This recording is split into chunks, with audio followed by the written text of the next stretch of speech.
Working with Compassion International has helped Graystone Church reach our mission of knowing God and making God known. The purpose of Compassion is to release children from poverty in the name of Jesus. Compassion accomplishes this through connecting with churches in the U.S. and churches in poverty-stricken communities around the world. 8 years ago, we hosted a Compassion Sunday at Graystone Church, and we gave our members the opportunity to sponsor children living in poverty, and we partnered with a church in Juticalpa, Honduras. Over the last 8 years, we have sponsored over 1,100 children. As you can imagine, we've been able to impact those kids and their families in the name of Jesus. But what we didn't realize is how we would impact our families at Graystone Church. As some of you know, when you go on a mission trip to a foreign country, the trip ends up impacting you as much or more than those in the foreign country. This is what we've experienced with Compassion. Our families are living on mission because they are participating in the Great Commission and seeing lives change for all eternity. If you and your church would like to partner with Compassion International, I highly recommend hosting a Compassion Sunday at your church. To find out more about hosting a Compassion Sunday, go to compassion.com/familygoals. Again, you can find out more information at compassion.com/familygoals. And for this week's Bible verse, we've partnered with Tony Financial Services, and it's Proverbs 27:17. And as iron sharpens iron, so one person sharpens another. Yeah, and we extend a heartfelt thanks to Tony Financial Services for providing this week's scripture. Thank you! Tony Financial Services is a trusted wealth management firm that specializes in biblical financial principles and biblically responsible investing. They are proud members of the Kingdom Advisory Network, and investment services are offered through an LPL financial member. We are grateful for their continued partnership and their commitment to faith-based stewardship. Welcome to another episode of the Family Goals Podcast with David Pollack and Pastor J. Today we're doing part 2, and we're talking about the issue of isolation, specifically with men. And how dangerous it can be to be alone, to be by yourself, and some takeaways of some application to go find some people that you really want to hang with.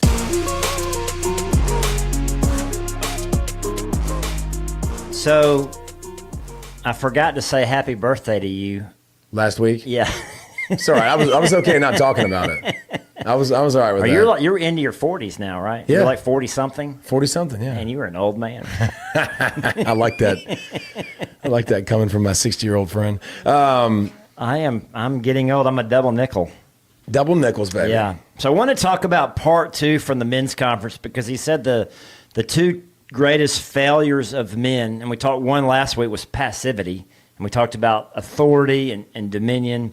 But the other challenge, he said, a failure of men is isolation. And I was thinking about this from a biblical point of view. If you look at Judas Iscariot, let's talk about Judas Iscariot, and you look at Peter. Both Judas and Peter betrayed Jesus. And it didn't go so well with Judas, and Peter ends up getting reinstated. And the difference I wanted to point out between Judas and Peter is Judas isolated himself, and he left the discipleship group. He left the other disciples, and he ended up hanging himself. He hung himself. What does Peter do? Well, Peter's, of course, feels terrible about it because he's denied Jesus, but he doesn't leave the group. He goes back into his small group. He goes back with the discipleship group. They're hanging out in the upper room, and then they decided to go fishing, which wasn't the greatest thing to do. But he's in community. Yeah, but that was his thing before Jesus. Yeah, he kind of goes back to what he used to do. So it wasn't a terrible thing. No. But the difference between Judas and Peter, they both denied Jesus. Judas isolates himself. Peter gets back into fellowship, gets back into community, gets back into relationship. Of course, Jesus shows up, and they make the big catch. They cook breakfast, which a lot of times communities around food, which I know you love food. I love food. I probably love food more than you love food. But just a smidge. But the thing I was pointing out is Judas isolated himself. Peter got back into community. You know what's crazy about that is just my sinful nature or my thought process. Like when you say Judas and Peter and you put them together, I'm like, Judas don't deserve to be in that conversation. Like to me, because obviously Judas betrayed Jesus on a whole nother level. Obviously the ramifications were much more significant, much more painful. but Peter did the same thing about denying him and betraying him. I mean, it's interesting in my head in the connotation because I'm doing what you shouldn't do. I'm like, well, one was worse than the other, right? Like we're not supposed to do that. We're supposed to look at a sin as sin. Like messing up is messing up. But yeah, Peter's. And I think so many of us can relate to Peter because we've all done things in our lives that we're ashamed of. That we have guilt or we have shame. But the difference is he stayed in fellowship, he stayed in community, and Jesus shows back up and he got back into fellowship and he ends up becoming the pastor of the first church. He preaches the first message of Pentecost.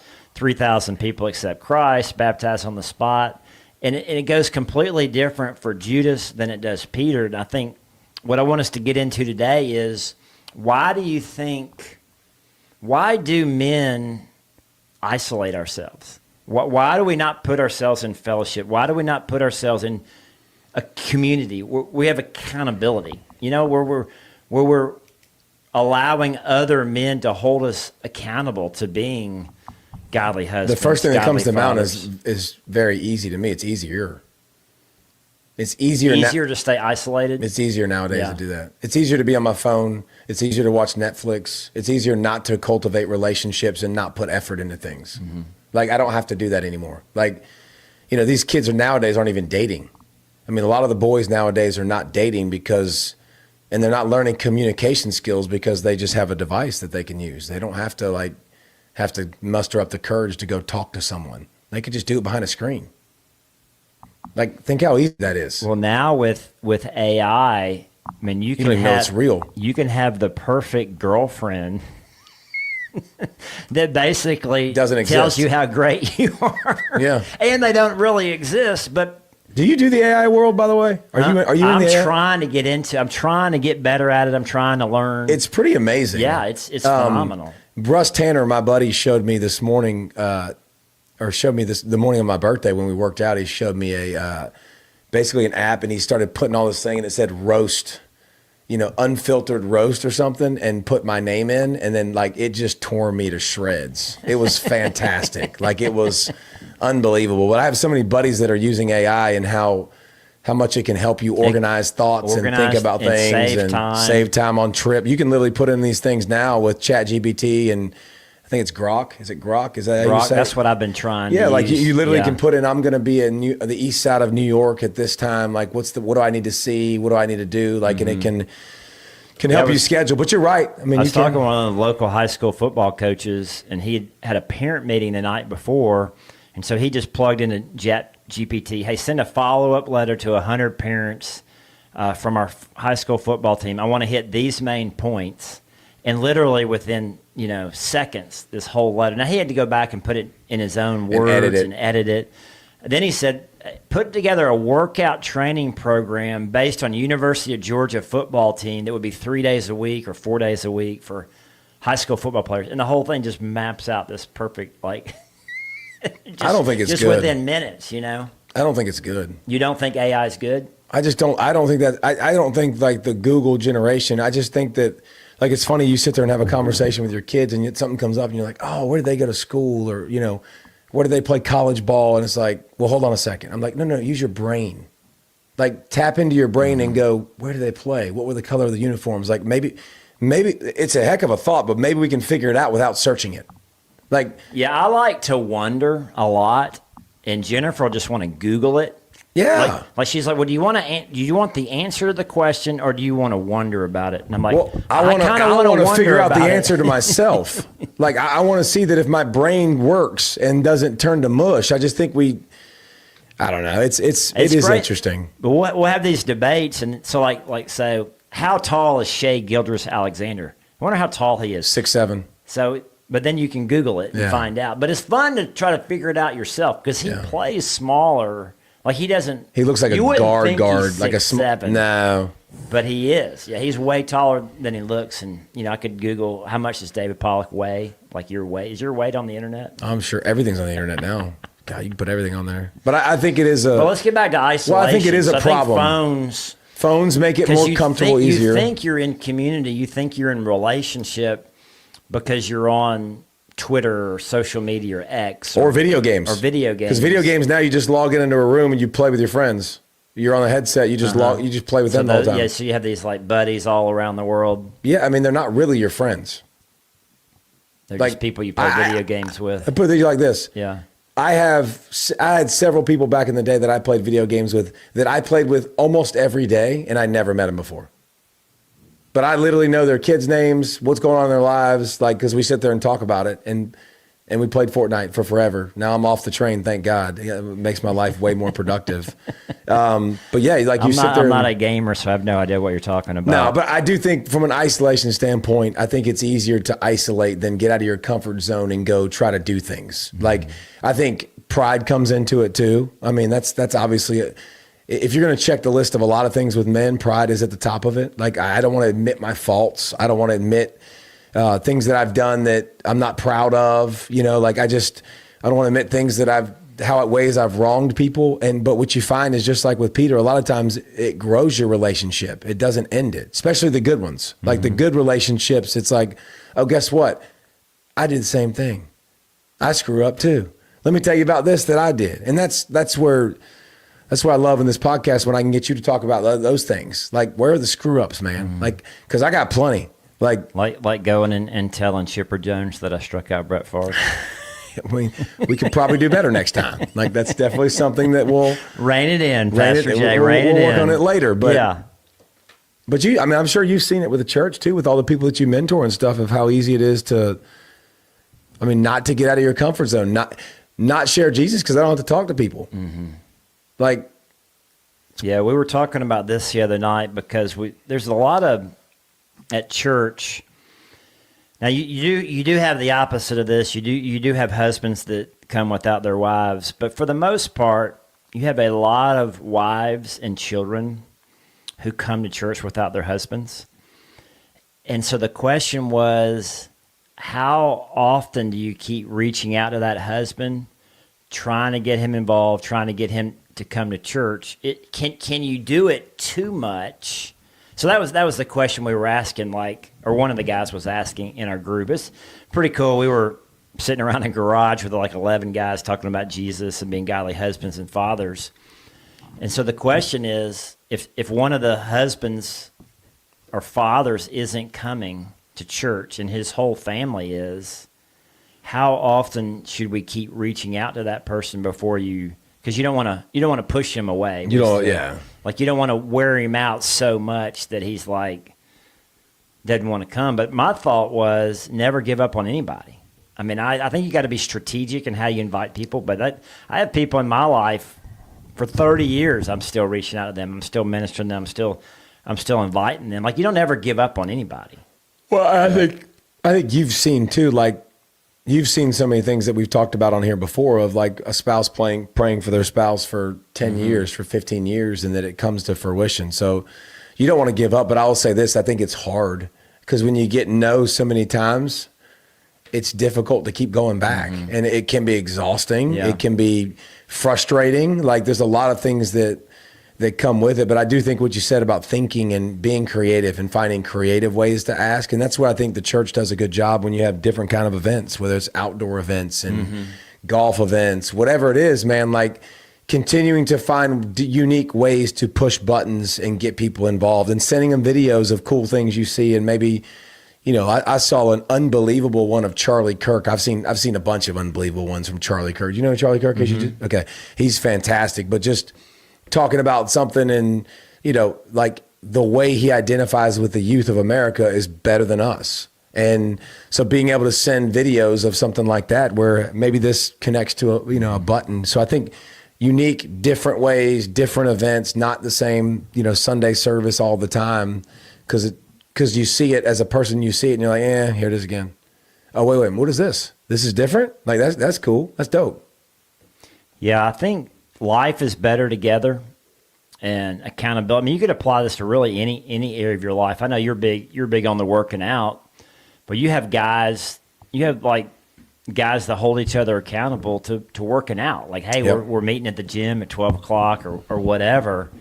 you get a better chance of working out if you got a buddy who's going to work out with you than if you're going to do it by yourself. Bro, it's right. When I go in there by myself, I get way less accomplished. I end up. You don't have anybody pushing you. I'm on my phone, like they're in between sets. Like with my group, I don't even think about getting on my phone. And I also have somebody to beat and to compete with. And it's amazing, the group that I've found too it's been very specific, but we're talking about life.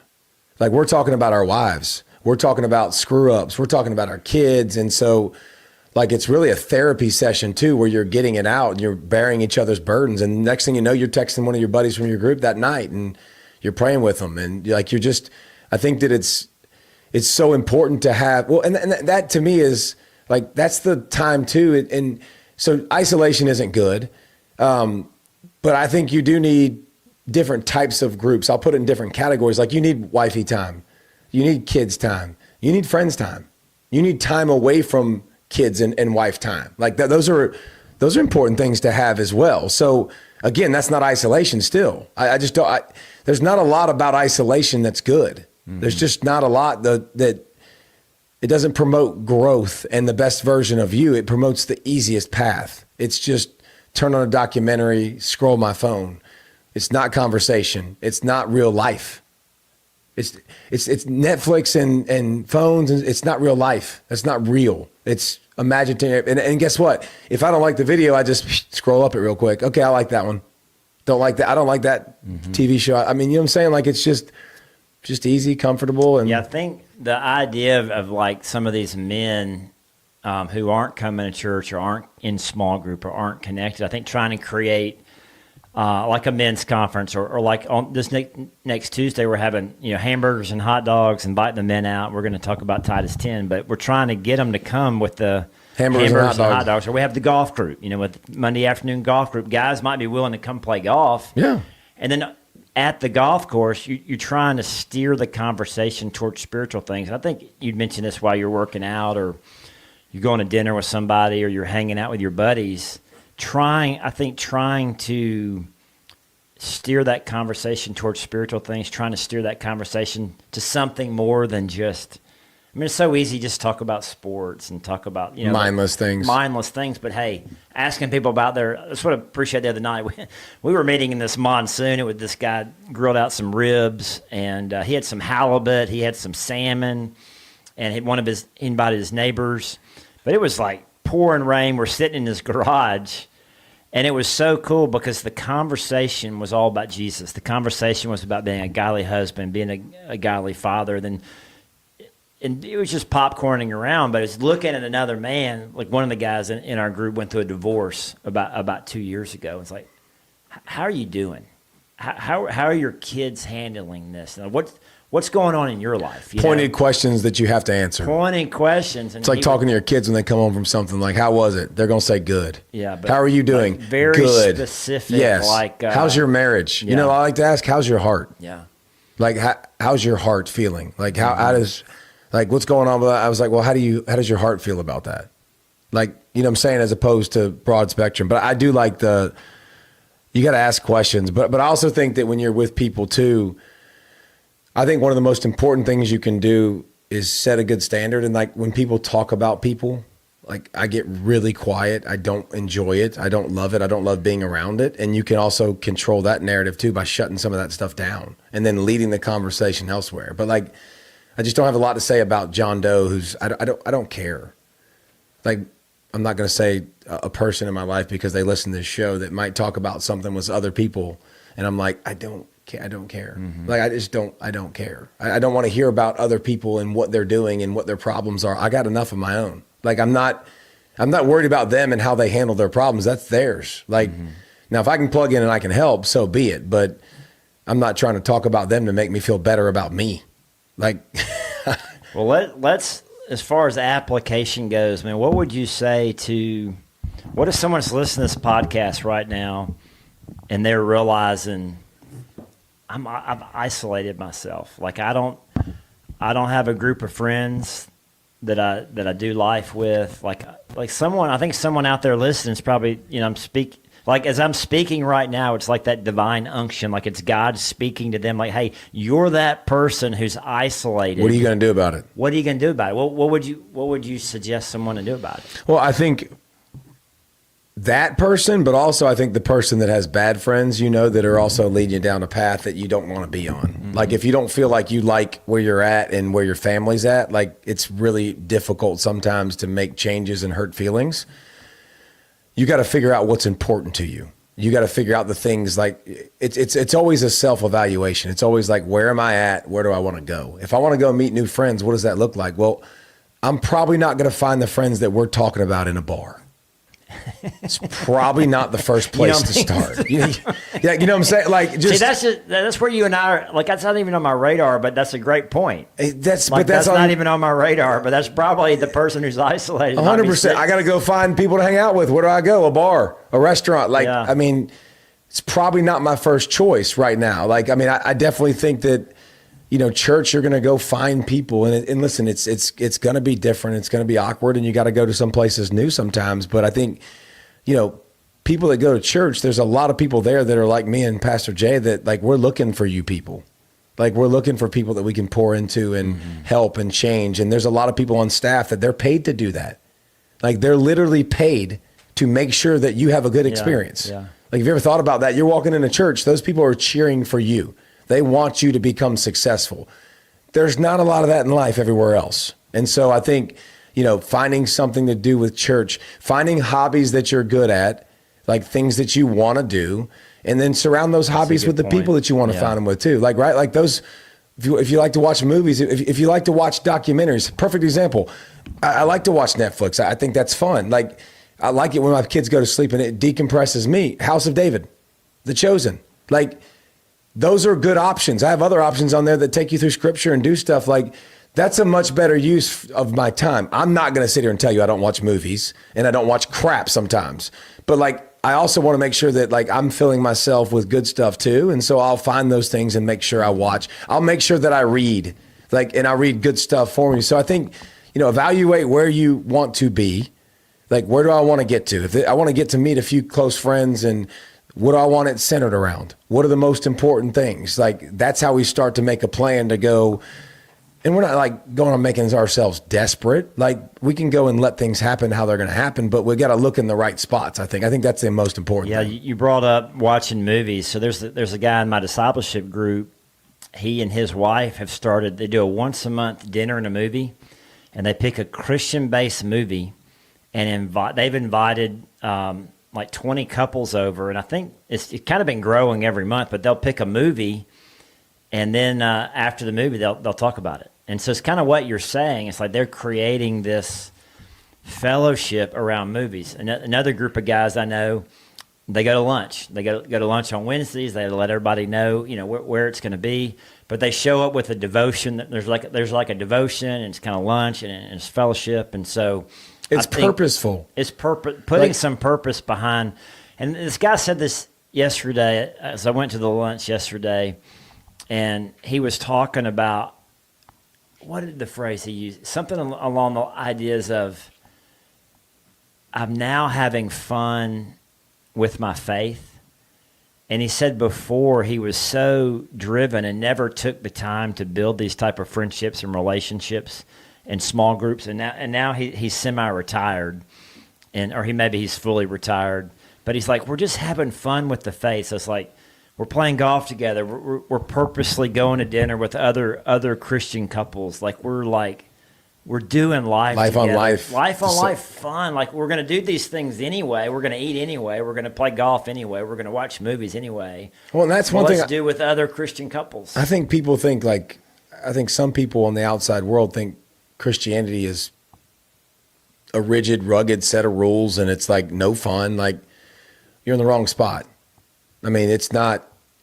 I would argue that Christians do have a lot of fun. Now, they might not partake in all of the things that you partake in, but I think there's a zeal and a zest for life that you usually can tell, and a peace that is really profound and really cool. And I think you plug into people like that, and yet you can still go have fun and do all the things. But I will say this, it's easier to sit at home. It's way easier not to put yourself out there, because one thing, you look at one video to the next, and 3 hours is gone. And I can do that. And then you feel terrible. Like it's a waste Some of people time. do. Yeah. And, but also some people feel like they made the time go by. Now I can go to bed, wake up the next day and it's gone. It's a filler. Mm-hmm. It's filling a void. It's filling an emptiness that inside that like, but if you're feeling some kind of way, like you just said, if you're feeling guilty about, like, those are the things we got to take action on. Like when I have something in my life that I feel guilty about, like I got to address it. Like if I'm feeling guilt that I'm doing something, there's something wrong and I need to figure out what that is. Like, God, where do I need to change this? Because this ain't for me. This is obviously something that you don't like because I can feel it. I know what's going on right in here in my chest and I need to do something about it. Mm-hmm. And so I think all these things, just being cognizant of it. And listen, it's harder when you're single, right? Like when you're married, you have more things. And when you have kids, you have more things and more distractions that keep your time really, really busy and really, really tied up. But that doesn't mean you still can't be lonely, because there's plenty of people that are also lonely. And they've chosen a path that they'll come home and isolate themselves, like to give. And listen, I'll be honest, I do it. When I come home from a long day of stuff, like I go in the bedroom for a little bit and I lay on the bed, on my side of the bed, and I just chillax and I usually eat. And I'm like, I need 15 minutes or so. And then I get up and I'm good. Like, but I need that time. Like I prefer that time. And that's normal. Yeah. I would say the person, we'll wrap it up with this. I'll say the person out there that feels isolated and feels lonely, I would think, who is the best person you know? Whoever the best person you know is, just pick up your phone, text them, call them, and say, "Hey, can we go to breakfast? Can we go to lunch? Can we get together?" I'm looking for peace. Yeah, I'm looking for a little bit more of this, and there's probably a reason that you have a respect for that person and a want to reach out and a want to emulate. Like those are good things. But yeah, that's a good way to do it. And I mean, here's the deal. When you're around people, like-minded people, purposeful people, there's no doubt in my mind it makes you the best version of you. Mm-hmm. But you can also find the other. If you want to go, like there's people that are negative, there's people that talk about people, there's people that curse, all of that's going to rub off. Like, it is so lame, and I hate saying this. Your mom and daddy said you are what you hang with, but they're so right. And I hate that they're right, because I used to want to slap them when they said it over and over and over again. There's now scientific proof that you become like the people you spend time with, like your brain waves. I would love something to know. To do with your brain waves, like start to be like their brain waves, like you can't just say that without like having some kind of data to back that up. I don't have the data, but I've heard this recently that, of course, we all know it's true. Yes. Because we've all been there. Our kids have been there. You want to get your kids around the right. You're around people that cursed, you naturally start cursing more. But there's something now there's been science proven that your brain waves begin to, I don't know anything about neurology, but they begin to be like the people that you're around. I mean, we are a species that has continued to evolve and adapt. So why would you not evolve around the people you're around? Mm. Like, you're going to evolve with them. You're going to think like them. I've said this a bunch, but I want people to hear it. If you hang out with people that have a bad marriage, your marriage is going to be bad.